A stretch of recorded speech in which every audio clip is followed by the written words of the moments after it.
it's the Horror Flick, Digger Ditch, Super Six, Big Mitch. And I'm kicking in doors with 03 O's. And I'm bringing 28s, 101s because we Vegas sons, it's the Chronicles. And you in the Meadowlands. Yeah, you in the Meadows, man. And you already know what made me. 530, what that mean? Oh, that boy, that's it, baby. Boom. Hubba dub, scrub, 22-inch gold Dana Danes and Big Bolo. Yang could never be on McLean's, man. Y'all already know. Welcome to Vegas Chronicles with the whole Super Six Big Mitch. And today, like any other day, y'all know what we do. We kick action with factuals, with no additives and no preservatives, just raw and uncut. Like what? Like summer sausages and crackers. Y'all already know. Shout out to everybody that's been rocking with your boy, man. Shout out to everybody that's been supporting my platform, man. We're doing it brick by brick. Shout out to everybody that's been calling me, man, giving me positive dialogue, man. Y'all really inspire me to keep moving, man. And shout out to the ones that don't like what I'm doing too and talk behind my back and say bad things about me. Without you, there is no me. So I got to shout y'all out. For real. Without the haters, there would be no me. Yeah, nah. Anyway, welcome to Vegas Chronicles, man. Let's get right into it. Today, I answer questions like I always do. A person asked me, and y'all ask weird questions, but I like I say, I try to do my best to keep the audience in tune. They asked me who had the cleanest cars in Vegas. I'm not doing that because listen, everybody had clean cars. But what I will say is this: I'm gonna tell you who didn't have one of the cleanest cars in Vegas. Me. Nah, I actually had a Chevrolet. I had a cold Chevrolet. Yeah, I was shaving one foot and laying the other one, walking. That's what kind of Chevrolet. You know what I'm saying? Talking about cleanest cars. I would say this, man. In all honesty, though, Dre Go's from Northtown. That dude there has some cold lolos, man. He legendary. Poncho Boonch, legendary. One of the first ones, other than Peter Klein, PK, that was even on Dayton's in Vegas. You know, so the Gersons had, hands down, some of the cleanest cars in Vegas since day one. The Donnas, the Bloods, the 60s, everybody had clean cars. But I tell you who didn't have one. Me. Yeah, I had a bike. And it wasn't on Dayton's. It was on spokes. With a card in the spokes that said, when you drove. Now, I'm just playing. But anyway, no, man, I don't do the car thing, man. Everybody had clean cars, man. You know what I mean? And, you know, people were known for, you know, like the Donnas, they had theirs jacked up in the back, you know. People did their thing. People had clean cars, man. But moving on from that, I want to tell y'all a story. You know, I try to always bring a message. Some people say, how am I helping the children by telling these stories? Because it's the truth. I'm not telling these children to go out there and join gangs. I'm telling the children what happens if they join gangs. Because they looking at the aftermath of a person that made bad decisions. That's why I wear all my scars on myself, on my face, so you can look at me and see me in my purity, with all my faults and failures. I try to teach children to be better than me. I try to teach children the reason why we gangbang is because so they wouldn't have to. That's why I do these videos, for the ones that like to hee ha ha, you know what I mean? But God bless them too. Moving along, let me tell y'all a story. I got a little brother, you know, his name Lil Willie, you know. He my baby brother. He come up out of Marble Manor, right? Now, you know, my mama, you know, I didn't grow up with them. I come up out of Herbert Gershon, and I left when I was 10 years old. I went back to the G's. You know, when West Coast became Bloods, I couldn't be over there no more. So I went back to the G's, and my brother grew up over there under the coast. You know, and just to make a long story short, when he grew up, he had an altercation, okay, with a Brownie boy named Batman. All right. Now, what happened was they was over there, I think in some townhouses off Decatur up over there. You know, people know what I'm talking about that H&H shop over there by where the Blade, that barber shop used to be. Over there. They over there in that area, right? And they get into it. I don't know if it was over a female. I don't know what they get into it about. But they got into it. And they ended up getting into a physical altercation. Batman pulled a pistol on my little brother. Right? And they end up fighting over the pistol. My brother get the upper hand on him, and my brother end up taking his pistol from him and popping him with his own pistol. Right? Now, Batman, he survived it, but Batman did this on my brother, right? Now, what ended up happening is my mama stretched out. My little brother ended up going to the penitentiary. They sent him to the Wild P program, which is the Youth Offenders Program. They don't have that no more, and I think in the state of Nevada. That's when anybody from, I guess, 25, the age 25 on down, was in a certain area. They couldn't be around all the adults at this time. My brother was in that program, all right? So I was corresponding with him. My mama was corresponding with him. I used to, when I started back calling home, call my mom's, and I could hear it in her voice. She had 2 sons up in there. Now she was just stressed out, man. So I'm in my feelings. I want to know who Batman is. So if it's, the Brownie boys, the few that was around, I was getting at them, like, who is Batman? What's up with y'all homeboy? He pulled a pistol on my brother, and my brother took it from him and popped him, and he told on my brother, like, what's happening? But to make a long story short, Batman, he ended up coming to prison. Okay? Now, I'm up in NNCC at this time. It's around 2009, 2010. But what he did is when he came to prison, he knew what he done. My brother couldn't be around me, so I didn't know who this cat was, or I never heard of him. So when I go up north, Batman, BG, whatever, because he changed his name. He changed his name to BG. He ended up coming up to NNCC with me, right? So the whole time this cat up here, they calling him BG. I don't know nothing about no Batman. I know Batman was the one that got into it with my brother, but I don't know BG. So when he come up there, I'm thinking he cool, right? He instantly get up under me. He want to work out with me and stuff like that. So I take a liking to the cat, right? So he was a cool little youngster, you know what I mean? Short, kind of stocky, had acne in his face real bad, you know what I mean? He was a eye cat, I guess. You know what I mean? I used to just slide him books and stuff like that. But Donald Ray Page, OG Gershon, one of my big brodies, he liked him, He knew him from the Brownies. I didn't know him. So, D-Ray, he was just getting paroled. He was going home. This was around 2010, 2009, 2010, somewhere up in there. And he was leaving people, stuff. He left me the majority of his stuff, but he was leaving people stuff, that they can fit it, because D-Ray was a little dude. So he was leaving people his stuff, right?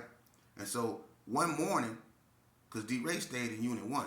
So one morning, I come around there, and they was reading this newspaper article. And it was about how the feds swooped in and got the North. That's when they got Bookworm, Concrete, Lil Blunt, and all them got caught up, right? And whatever they had going on. You know what I'm saying? So they out there reading an article about this, right? I come around the corner, and it's Big Steve from 50s, it's Donald Ray Page, and it's BG. So I come around the corner, and I'm asking them what's happening. They telling me what was going on, or how the feds got the North and woo, right? So out the blue, Donald Ray Page say, hey, Batman, if you want them shoes, come by here tomorrow. And I look, I said, Batman. And that name, it didn't click right then, but it caught on. I was like, hold on, Batman, that name sound familiar. And he kind of knew, because he can look at me like thinking, and I had this look on my face, I guess, of like, I was like trying to like figure something out. And I was like, why that name sound familiar? And I asked D-Ray, I said, D-Ray, who was Batman? And D-Ray looked confused, like, he pointed at BG, he said, BG. I looked, I said, your name Batman? Now look, I done been working out with this cat for a year. I've been sliding this dude books. I've been cool with this dude and everything. I said, your name Batman? He said, and you could tell he was nervous. He said, people used to call me that. I say, you got into it with a cat named Willie in some townhouses, homie? And he looked, he was like, man, she probably knew you was gonna bring. I say, so you the one that told him, my brother? He was like, man, I ain't telling your baby. It wasn't even like that shit, man. It wasn't even like. I say, hold on, man. And Donald Ray was like, what's going on? I was like, this the cat right here that got into it with my brother, and D-Ray knew about the situation. He said, over the pistol? I said, yeah. And he looked at BG like, you told on his brother? I said, hold on, I got him, man. And look, I'm going to be honest with you. The old me, it would have been bad for him. But I put my arm around him. And I told him, I said, let's take a walk. Now, I done been in the joint at this time about 18 years. I was on my way home. You know? I was on my way home. Connie Bisbee, the chairman of the parole board, she told me, basically they was go pretty much let me go when I go back in front of them. Because they wanted me to take a certain program. You know, anger management and street readiness. They wanted me to take that. Right? So, I didn't want to get in trouble. I had to make a decision. Because this cat right here is the one that sent my brother to the penitentiary. So, youngsters, I want y'all to pay attention. I put my arm around him. And if he out there, I put my arm and I said, what happened with you and my brother? You know, and I ain't gonna lie, I started squeezing and squeezing because me being in the institution so long, I was institutionalized, man. And when it came to that type of stuff, I just reacted the way I reacted. But at the same time, I matured to the point to where I just didn't let myself go off no more. So I kept controlling myself, even though it was a part of me that wanted to really do some damage to this cat. But I had to weigh my options. Do I want to go home? Or do I want to make this right? And that's a lot of times, that's the situations people get caught in. See? And that boy started crying. Because he knew, he thought I was finna do something to him. He started crying, man. You know? He started crying. And I didn't even do nothing to that cat. I could've. But I've been in prison 18 years at this time. My brother then came and left. The only thing I could have done was prolong my stay. I couldn't make that right. Now, people that's watching this go be, man, I couldn't let that cat just walk away from me after he told on my brother. And you probably couldn't. And you will still be up in that penitentiary too, right there. Keeping it real. I couldn't make that right. You see? I spared him because I wanted to go home. I valued my freedom. You know? I let him be. You know? And I'm going to tell you something. For all you people that say, oh man, you out of line. He told on your brother and you let that boo-boo. I'm going to tell you something. Mental maturity has taught me when you foul or when you do something, karma. I'm not supposed to do karma's job. You know? And that's where we get it wrong. We think we supposed to do karma's job. No. Karma is in existence to do his job for a specific reason because it's his job. And let me tell you something about karma. I didn't do nothing to that cat. Didn't touch him. Yeah, he did. He got out on my brother, and that was one of the hardest things I had to walk away from. Remember I told you, it's some battles you have to be willing to lose if the war is your life. And the war was my freedom, my life. So I had to lose that battle. I didn't want to, and it was easy for me to do it. It was easy. And I probably could have got away with it too. But karma would have came and got me. You know why? And you know how I know? Because karma came and got him too. See? Because when he got out, he went on about his life and went on about his way. I don't know what he was doing. But he caught a violation. Let me tell you about it. He caught a violation. He come back to the penitentiary. I don't know what somebody did to this youngster, but they done made him so militant. He started following a certain branch of Islam, and he started tripping. And he went to the parole board and cussed them people out and called them people all kind of disrespectful names and stuff like that. You know, trying to be militant. You know, so they did whatever they done. Let me make a long story short. I was talking to a member of the Brownies. I'm not gonna even say his name, but I was talking to a member of the Brownie boys. You know, and he needed to get himself together. You know who I'm talking to. I'm not gonna say your name because you're not right now, but I got love for you. But you need to get yourself together, brother. And you know who I'm talking to. You was up there, carries, hollering and and all that old stuff. Get yourself together, brother. All right. But me and you had a talk, and I asked you about him. And you know what I found out?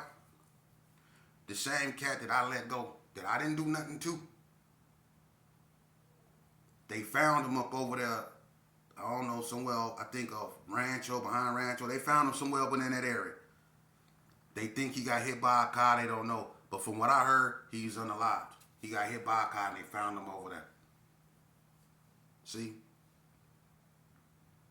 And this is what his own partner told me.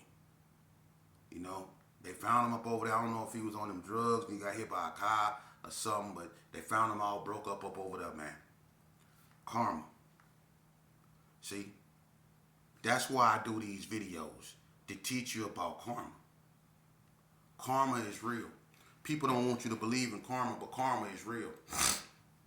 Karma is very real. You know? And I'm going to tell you something, man. People don't get enough credit, man. It's a lot of people, man, that done found happiness, man, and they don't get credit, you know, for staying out the way. They're not looking for credit for staying out the way, but I just want them brothers like Maurice Swanson and all them brothers, man, that found true happiness after surviving the storm, man. I want to shout them brothers out, man. It's a lot of brothers, man, that's invested in their kids, man, and that's doing the right thing, man, that's organizing football games, that's doing mentorship, man, that's really trying to make a change, man, and show these youngsters something else other than these dark spaces and places that they find themselves in, that we found ourselves in when we was coming up as youth. You know, that's a cold uphill battle we fighting, because what these youth are being attracted to and what's luring these children into these streets, man, is something, man, that's overwhelming, man. You know, I mean, no matter how much the preacher or the pastor preach, no matter how much the minister preach, no matter how much the reformed gangbanger go out there in the streets and try to reform the other gangbangers, no matter how much people come out here and try to really contact or bring back that solitude, bring back that foundation, bring back ethics, bring back morality, bring back community organizations, bring back the love of one another. When people try to do that, man, it fall on deaf ears, because what these youngsters is seduced by, man, is something, man, that's demonic, man. And we need all hands on deck, man, because this gonna be a cold fight. It's not like when I was growing up, man. It's different now. Y'all see what these youngsters is doing. And excuse me, man, if I keep, I told y'all I have allergies. You got people on here that love to watch. They got people on here that watch my videos just to see if I'm on something. You know? Just to see if I'm on something. And if I make a sniff, if I wipe my nose, if I do something like that, they gonna be like, he on something. But I'm gonna tell you, yeah, I'm on something. Yeah, I'm on something. I'm strung out on weights. And I'll rep your max. Yeah, I'm strung out on weights. Ask anybody. Yeah, with gray hair, I go in there and I lift everything. I bet I put your max on there. I'll put 470 on high chest and I'll pause it on you. Yeah. So, I'm on something, all right? Yeah, I'm on this God thing, man. Yeah, that's what I'm on, But moving on, man. And I know this video ain't like the normal ones I do, but, I'm kind of like, when I got to talking about, that issue with Batman, it kind of like brought back, feelings, because I actually, that was one of the hardest things I had to walk away from. I mean, this dude, he pulled a thing on my baby brother, and then, that could have went, horrible, man. So, and I walked away from that, But walking away from that, I was able to parole home after doing 20 years in prison, man. For real. I was able to come home. It's a lot of people that was up there before I came and still up there now that I have been out. So some battles are worth losing when the war is your life or your freedom. And so I stress that to the best. So people say, how is this helping the youth? Well, what these other platforms out here doing? What they catering to? They ain't catering to the upliftment of our youth. They catering to the destruction of our youth. You know? They want to show youth out here fighting, youth out here running fades. They want to shoot youth out here posing with pistols and stuff like that. Why y'all don't show youth out here posing with diplomas, posing with degrees, posing in college, posing in high school, huh? Posing with student of the month, posing with student of the year. Why y'all don't put that out there, man? The images y'all put out there. That's what these youth see. Black men at black men throat. They don't see black men honoring other black men, black and brown men. They don't see that. They don't see black men commending black men. Oh, I salute you, man, for what you're doing. They don't see black men trying to come together and build something for these youth. All they see is black men tearing each other down. Ninja this, ninja that. Pull up, pull up, pull up. That's all you hear. It's just conflict everywhere, man. We brought everything that goes on in our community onto the internet. And that's sad, and we wonder why people don't respect us. How could people respect a race of people, and I'm not saying all of us, but how could people respect a race of people that seemingly don't like to respect themselves, man? We are the biggest disrespecters of our community, man. Ain't no white people in our community tearing our community down. They not spray painting on our walls. They not the reason why certain females won't come out at night, and when they do, they have to arm themselves. It's not because of them. It's because of people like us, people that look like them. That's who they scared of. They can't trust their own. It's not no skins or no Klansmen sitting in their car trying to take it and hot wire and get it up out of there. You see, it be us. It be our own people walking around with hoodies on and masks, doing unspeakable things to our grandmothers, our aunties, our mothers, our sisters, our daughters, our nieces. These cats up out here don't care about nobody, man.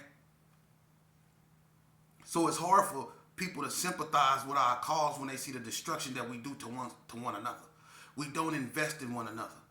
The only thing we'll do is tear down one another. We will never build one another up. Let me tell you something. It take what? It take about 8 people to carry a coffin. It take about 8 people to carry a coffin. Sometimes 12 to lift it up and carry it. Imagine if that many brothers lifted one another up emotionally every day. Imagine if we did it that way instead of lifting one another up to put one another in the ground. Imagine if we lifted one another up like that in life. But in life. Imagine that. Imagine if we stopped looking at each other as an enemy and a combatant. And we started back looking at each other as a brother, as equals. Imagine what we could build if we start looking at our women for what God put them here to be, queens. Imagine if we tap back into that. Imagine if we got our kids out the street. Imagine if we really start paying our kids attention. Imagine if we really invested in our kids' homework and really taught them right from wrong. Imagine if we as men got away from each other, just to get away from each other, just to be with our kids and started spending that time with them. Imagine what life will be, not just for them, but for our communities. Imagine if we actually just gave ourselves a chance and tried. Imagine that. Imagine that. See, that could become our new trend. See? That's doing it the right way. Going to school. That's doing it the right way. We could be the biggest black people can be the biggest examples of redemption in the world if we just can get it right up over here, man. And we can get it right up over here, man. We just don't want to.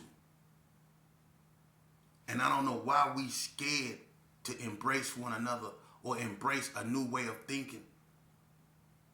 We have become so just complacent with the status quo. We really have to take a look at what's going on, man. And if we figure out that the Democrats has been bamboozling us, then we need to do something about that. If the Republicans have been bamboozling us, then we need to do something about that, man. We got to quit being sheeple. We got to start thinking, man. And that's what's wrong with us. When one of us think outside the box, we become a whole bunch of disrespectful terms. We don't become innovators. We don't become trendsetters. They don't look at you like that. They look at you like the white people used to look at people that rose up during Jim Crow laws and segregation. They look at you like that as an agitator. Your own people look at you as an agitator when you start telling them about their own, you know what. Let's stop blaming other people for our imperfections, man. Let's accept our imperfections and work to fix them, man. That's how you grow. That's how you grow. See? A lot of people didn't fail in life, man, and rebounded only to come back stronger. We keep taking L's and we not rebuilding ourselves back stronger. We not. We just keep taking L's. How many L's we gonna take until there's no more of us? Huh? Because the black male in America is an endangered species, man. For real. I'm gonna tell you something that pains me to say this. When a dog outlive your child, we have a problem.